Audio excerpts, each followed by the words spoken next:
கண்ணெதிரே தோன்றினாள்.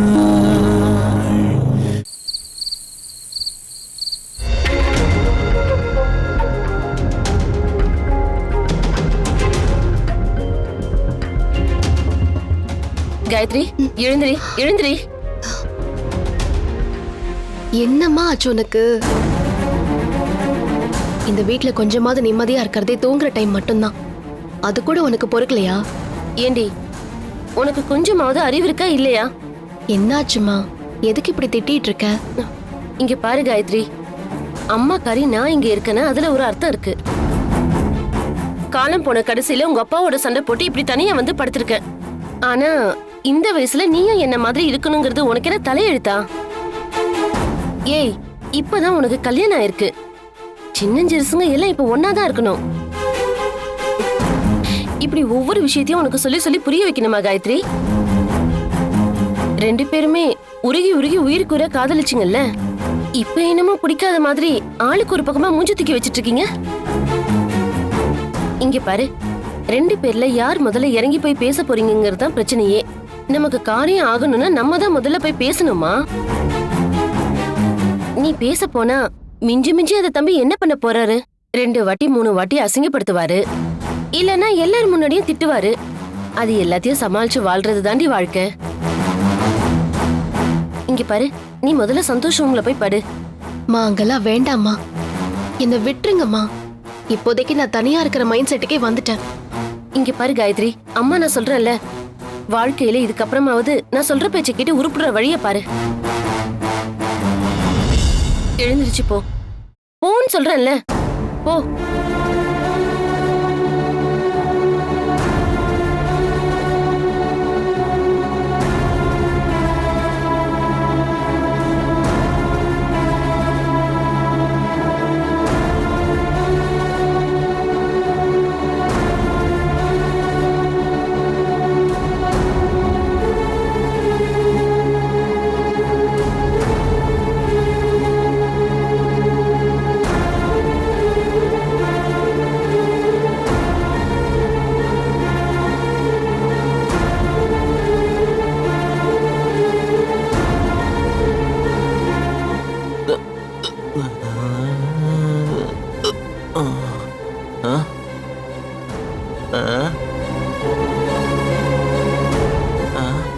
எப்படி ரூம் மாதிரி வந்துட்டேனா?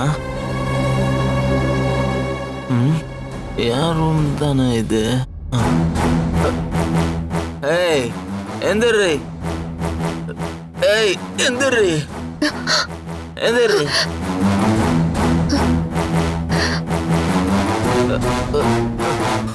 எங்க என்ன பண்ணிட்டு இருக்க?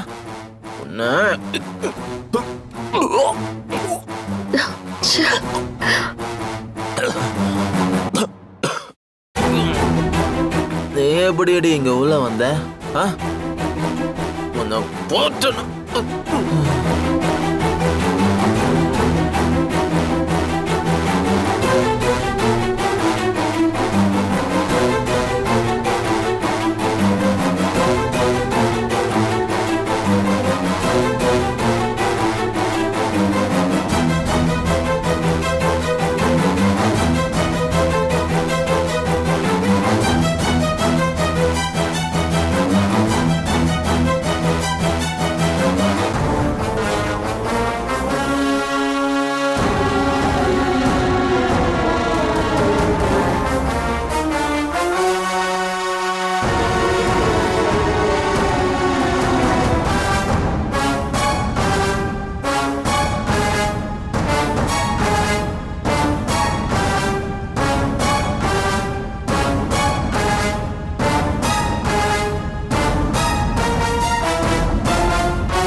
இது எனக்கு தேவையாம்மா?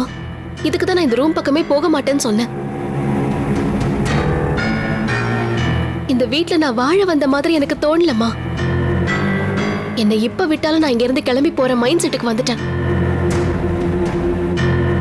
சந்தோஷம் நான் எவ்வளவு உருகி உருகி லவ் பண்ணேன், அதை விட மோசமா இப்ப நான் அவனை வெறுக்க ஆரம்பிச்சிட்டேன். ஏண்டி இவ்ளோ கஷ்டப்பட்டு இந்த கல்யாணத்தை பண்ணி வச்சா இப்படி பாதியில ஓடி போறதுக்கா? இதெல்லாம் உனக்கு கொடுக்கக்கூடிய மென்டல் டார்ச்சர். இதெல்லாம் பண்ண நீயே கிளம்பி போயிடுவா இப்படி எல்லாம் பண்றாங்க. உன் புருஷன் ஊமலையே வாமிட் பண்ணா கூட நீ ரோஷப்பட்டு இங்கிருந்து போயிடக்கூடாது. இந்த மாதிரி ஒரு நல்ல வாழ்க்கை நமக்கு அமையாது காயத்ரி. அதை நீ நல்லா புரிஞ்சுக்கோமா. அவங்க எது வரைக்கும் பண்றாங்களோ பண்ணட்டும், அதுக்கப்புறம் நம்ம என்ன பண்ணலாங்கிறத பாத்துக்கலாம். இங்க பாரு, கண்டது கடையதை போட்டு மனசை குழப்பிக்காத, புரியுதா?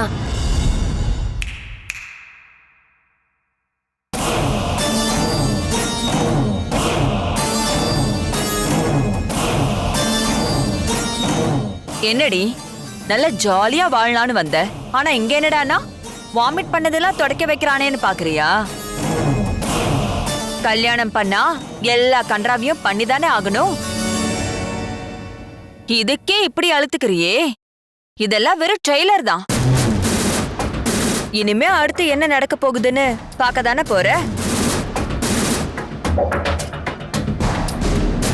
ஏங்க பாரு, நானா உன்னை வெளியில அனுப்ப மாட்டேன்.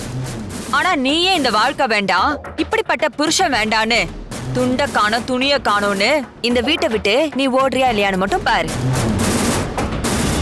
அதையும் பாத்துடலாம். நீ நினைக்கிறது நடக்காது. நான் ஒருத்தி இங்க இருக்க வரைக்கும் அவளை ஓட வைக்கிறவங்க தான் பின்னங்கள் பொரடியில அடிக்கிற மாதிரி திருச்சி ஓட போறாங்க. இங்க பாரு, உன் புள்ளையோட வாழ்க்கை கெட்டு போச்சுன்னா புத்திசாலித்தனமா புத்திமதி சொல்லி அவளை கூட்டிட்டு போறதா நல்ல தாய்க்கு அழகு. இப்படி ஏத்தி விட்டு வேடிக்கை பாக்குறது அவ வாழ்க்கையே சீரழிக்கிறதுக்கு சமம். அதுக்கு பேரு தாய் கிடையாது, பேய். சரி, நான் பேயாவே இருந்துட்டு போறேன்.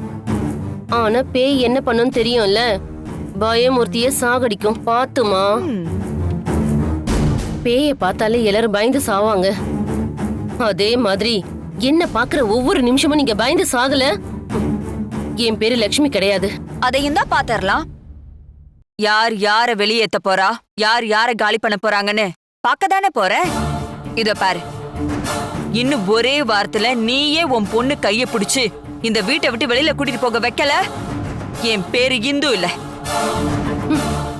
வாடி.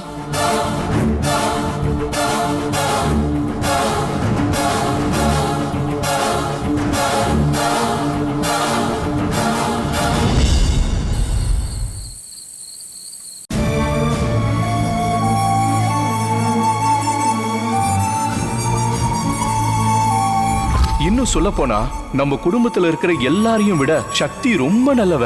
அவ ரொம்ப நல்லவளா இருந்த ஒரே காரணத்தினால மட்டும்தான் இந்த வீட்டுல அவளால இருக்க முடியல.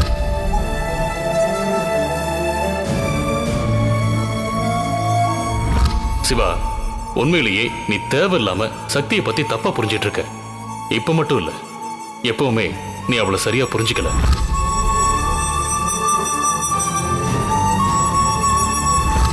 தயவு செஞ்சு என்னோட சூழ்நிலையை நீங்க புரிஞ்சுக்கோங்க.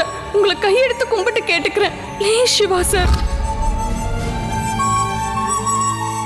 இவ்ளோ நடந்ததுக்கு பிறகும் சக்தியா வந்து உன்கிட்ட மன்னிப்பு கேட்டு பேசணும்னு நினைக்கிறானா? அப்ப கூட உனக்கு புரியலையா? அவ உன் மேல உயிரியே வச்சிருக்கா சிவா.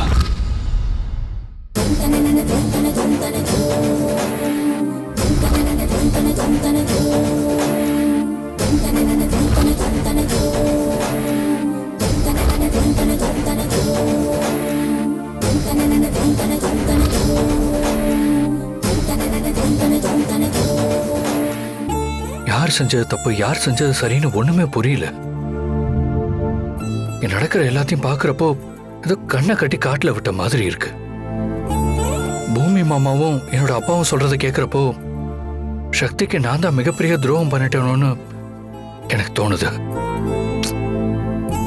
என்ன நினைச்சா எனக்கே ரொம்ப கில்ட்டியா இருக்கு.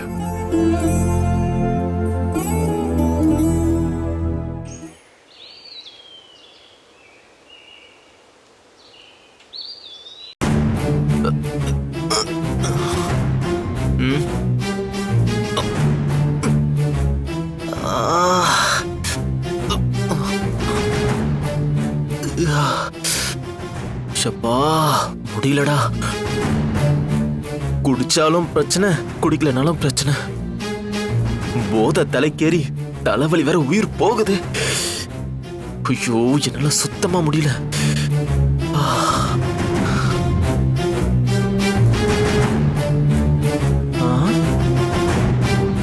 பரவாயில்லையே, புருஷனுக்கு எது பிடிக்கும் பிடிக்காத நல்லா தெரிஞ்சு வச்சிருக்கியே. காலையில காஃபி கொண்டு வராம மோர் எடுத்துட்டு வந்திருக்க. சரக்கு அடிச்சா எப்பவுமே தலைவலிக்கும், மோர் குடிச்சா அடிச்சிருக்க போதெல்லாம் இறங்கிடும் தெரிஞ்சு மோர் எடுத்துட்டு வந்திருக்கியா?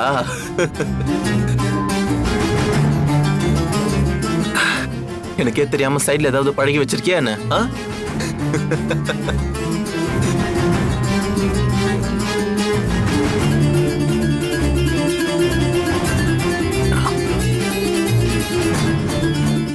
ஏய், இப்பெல்லாம் என்ன எது கேட்டாலும் நெக்கெல்லாம் முறைச்சுக்கிட்டு இருக்கா? என்ன தம்பி, காயத்ரி உங்களுக்கு பெருங்காயம் கலந்த மோர் கொடுத்தான்னு பாத்தீங்களா? காயத்ரி கொடுத்தது பெருங்காயம் கலந்த மோர் இல்ல, விஷம் கலந்த மோர். விஷமா?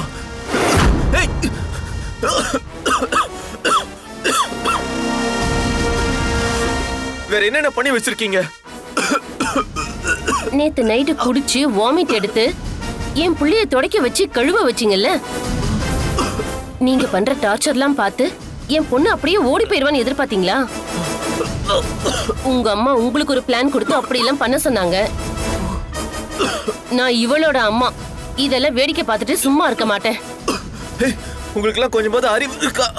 பெரிய மனுஷன் மாதிரி நடந்துக்கிறீங்களா? அதுக்குன்னு விஷம் கலந்த மோரா கொடுப்பீங்க? அம்மா, அம்மா, எகமா போன. சந்தோஷ், என்னடா ஆச்சு? இவங்க என்ன வேலை பண்ணிருக்காங்கன்னு பாரு. பெருங்காயம் கலந்த மோரை கொடுப்பாங்கன்னு பார்த்தா விஷம் கலந்த மோரை கொடுத்துட்டாங்கம்மா. கண்ணெல்லாம் எனக்கு சொருகுதுமா. என்ன எப்படியாச்சும் காப்பாத்துங்கம்மா. ஏய் சந்தோஷ், என்ன சொல்ற நீ? என்ன பண்ணி வச்சிருக்கீங்க இவன? முடியலம்மா, காப்பாத்துங்க. எப்படி நிக்கிறா பாரு. புருஷனுக்கு ஆத்தாக்காரி விஷம் கொடுத்திருக்கா. அது என்ன எதுன்னு ஒரு வார்த்தை கூட கேட்காம செல மாதிரி நிக்கிற. உன்னையெல்லாம் சும்மாவே விட மாட்டேன்டி. நீங்க எல்லாம் ஒரு ஆளுங்கன்னு உங்களை வீட்டுக்குள்ள விட்டதுக்கு என் பிள்ளைய கொலை பண்ண பாக்குறீங்களா? பாவம் பார்த்து ஒன்னாவ கல்யாணம் பண்ணிருக்கான். அவன் பண்ண காரியத்துக்கு நீங்க அவனை கோவில் கட்டி கும்பிடணும். ஆனா இப்படி விஷம் வச்சு கொல்லவா பாக்குறீங்க? அந்த சக்தி கூட சேர்ந்து இப்படி கொலை பண்ற அளவுக்கு போயிட்டீங்களா? ஒருவேளை உங்களால என் பிள்ளைக்கு ஏதாவது ஆச்சு, உங்க ரெண்டு பேரையும் நான் சும்மா விட மாட்டேன். சந்தோஷ், பாத்து. என்ன?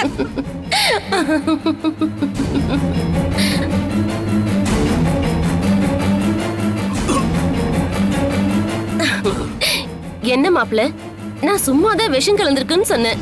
அது உண்மையிலேயே பெருங்காயம் கலந்த மோர் தான். நான் சும்மாதான் சொன்னேன். உங்க அம்மா சொல்லி கொடுத்திருப்பாங்களே ஐடியா. தலையணைய மூஞ்சில வச்சு அழுத்துறது, கீழே எண்ணெய் ஊத்தி வழுக்கி விழ வைக்கிறது, ஸ்விட்ச்ல கரண்ட் ஷாக் கொடுத்து ஷாக் அடிக்க வைக்கிறது, அப்புறம் ஜூஸ்ல கண்டதையும் கலந்து வச்சு குடிக்க வைக்கிறது. இந்த மாதிரி டிசைன் ஐடியா எல்லாம் உங்க அம்மா மட்டும் தான் பண்ணுவாங்களா?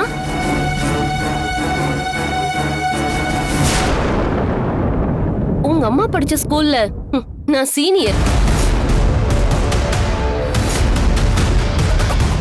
அதனால எனக்கு எல்லாம் பண்ண தெரியும். ஆனா நான் அதெல்லாம் பண்ண மாட்டேன். ஏன் தெரியுமா? எனக்கு என் பொண்ணு வாழ்க்கை முக்கியம். என்னை பொறுத்த வரைக்கும் என் பொண்ணும் நீங்களும் 100 வருஷம் சந்தோஷமா இந்த வீட்டுல வாழணும். அதை நான் கண்குளிர பார்க்கணும். அதனால இனிமேலாவது புரிஞ்சு நடந்துப்பீங்கன்னு பாக்குறேன். அதுக்கப்புறம் மருமகனை பார்த்தா மரியாதை கொடுத்து ஒதுங்கி போற மாமியார் எல்லாம் நான் கிடையாது. மருமகன் என் பொண்ணுகிட்ட ஏதாவது ஏடாகுடம் பண்ணா இதே மாதிரி மரண பயத்தை காட்டுறவதான் இந்த மாமியார். மருமகனுக்கு மட்டும் இல்ல, தேவைப்பட்டா மருமகனோட அம்மாவுக்கும் சேர்த்து மரண பயத்தை காட்டுவேன். அதனால என்கிட்ட சொடக்கு போடுறது, சவால் விடுறது, பஞ்ச் டயலாக் பேசுறது, இந்த மாதிரி சில்லறத்தனமான வேலையெல்லாம் பண்ணாதீங்க.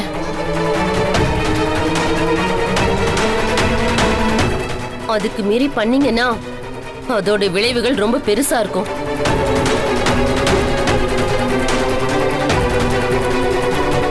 நீங்க எவ்வளவு தூரம் இறங்குறீங்களோ அதை விட பல மடங்கு என் பொண்ணு வாழ்க்கைக்காக நானும் இறங்கி செய்வேன்.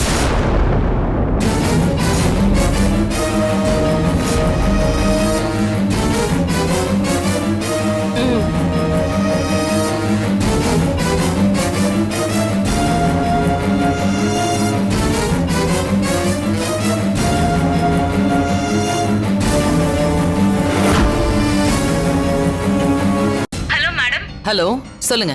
Anything important? ஆமா மேடம், பேங்க் அக்கவுண்ட்ல இருந்து 5 கோடி ரூபாய் பிளாக் மணி இருக்கிறதா கணக்கு வந்திருக்கு.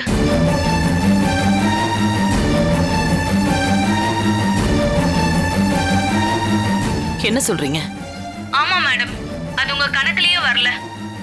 அதனால நீங்க நேர்ல வந்து ஆஜராகி விளக்கம் கொடுக்கணும். சரி, நான் ஓகே வரேன். மேடம்.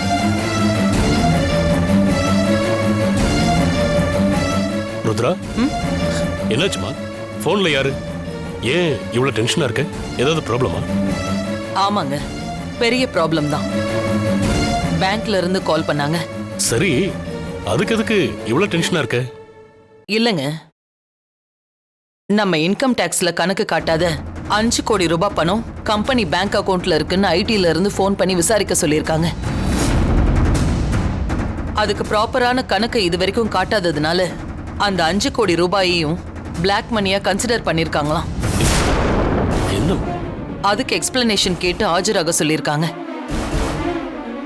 என்னோட இத்தனை வருஷ எக்ஸ்பீரியன்ஸ்ல இப்படி ஒரு பிளாக் மார்க் நம்ம கம்பெனிக்கு வந்ததே இல்ல. சரி, இவ்வளவு பெரிய அமௌண்ட் உன் நாலேஜ் இல்லாம எப்படி நம்ம அக்கவுண்ட்ல டெபாசிட் ஆச்சு? முதலீடு ஃபண்டுன்னு எக்ஸ்பிளனேஷன் கொடுத்தாலும் அது யாரு என்னன்னு எந்த டீட்டெயிலும் இல்லாம எப்படி ருத்ரா சமாளிக்க முடியும்? எனக்கு என்ன சொல்றதுனே புரியல. சிவாவையும் மேனேஜர் அருணாச்சலத்தையும் இங்க வர சொல்றேன், விசாரிக்கலாம். சிவா, எங்க இருக்க? நான் வெளியே சைட் விஷயமா வந்திருக்கேன். சரி, நீயும் மேனேஜரும் உடனடியா என்ன வந்து மீட் பண்ணுங்க. It's an official emergency. சரிங்க. ருத்ரா, இப்ப என்ன பண்ண போற? எனக்கும் தெரியலங்க.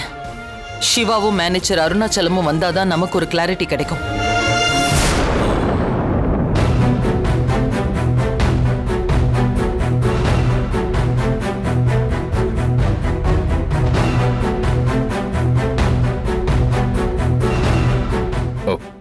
அத்தை, சொல்லுங்க அத்தை. உங்க 2 பேரையும் நம்பி தானே நம்ம ஆபீஸோட பொறுப்பு எல்லாத்தையும் கொடுத்தேன். ஆனா இப்போ இப்படி ஒண்ணு நடந்திருக்கு. என்ன அத்தை, என்ன நடந்துச்சு? என்ன சொல்றீங்க? எனக்கு ஒண்ணுமே புரியல. சிவா, உனக்கு பேங்க்ல இருந்து போன் வந்துச்சா? நான் டிரைவிங்ல இருந்ததுனால சைலண்ட்ல போட்டிருந்தேன். இதோ செக் பண்றேன். ஆமா அத்தை, 2 தடவை பண்ணிருக்காங்க. நான் கால் பண்ணி என்னன்னு கேக்குறேன். அதெல்லாம் வேண்டாம் சிவா, நானே பேசிட்டேன். என்னாச்சு அத்தை? என்ன சொன்னாங்க? இன்கம் டாக்ஸ்ல கணக்கு காட்டாம கம்பெனி அக்கவுண்ட்ல 5 கோடி ரூபாய் பணம் எங்க இருந்து வந்துச்சுன்னு பேங்க்குக்கு இன்கம் டாக்ஸ்ல இருந்து நோட்டீஸ் அனுப்பியிருக்காங்க.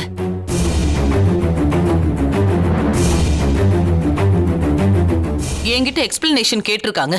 அப்படி இல்லைன்னா இன்கம் டாக்ஸ் ஆபீஸ்ல நேர்ல ஆஜராகணும் அப்படின்னு சொல்லியிருக்காங்க.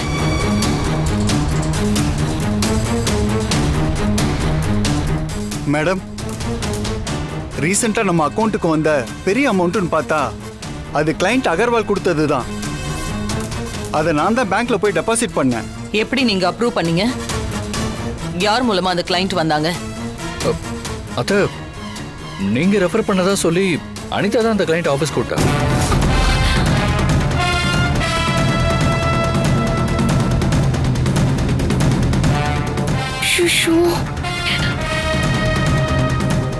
யார் அந்த அகர்வால்?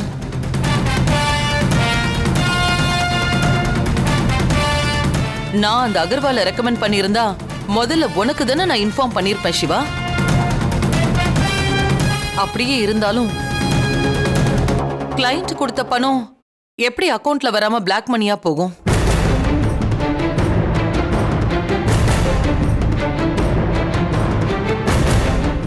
இது அந்த சப்தகிரியோ இல்ல ஆதிராவோ பண்ணிருப்பாங்கன்னு எனக்கு தோணல. இதுல வேற ஏதோ பிரச்சனை இருக்கு. நீங்க 2 பேரும் என்ன பண்ணுவீங்களோ எனக்கு தெரியாது. நாளைக்கு காலையில நீங்க எல்லா டேட்டாவையும் எடுத்துட்டு வரணும். அந்த டீடைல்ஸ் எல்லாம் என்னன்னு என்கிட்ட காட்டணும்.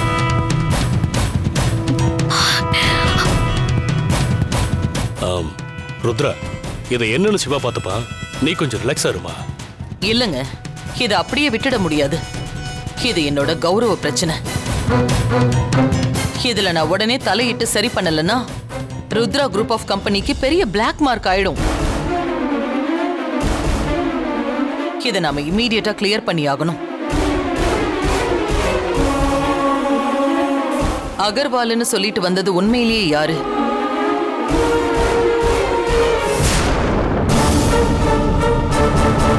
அத்தை, நீங்க எதுக்கும் கவலைப்படாதீங்க. சிசிடிவி ஃபுட்டேஜ் பார்த்தா எல்லாம் தெரிஞ்சிடும். நான் உடனே செக் பண்ண சொல்றேன்.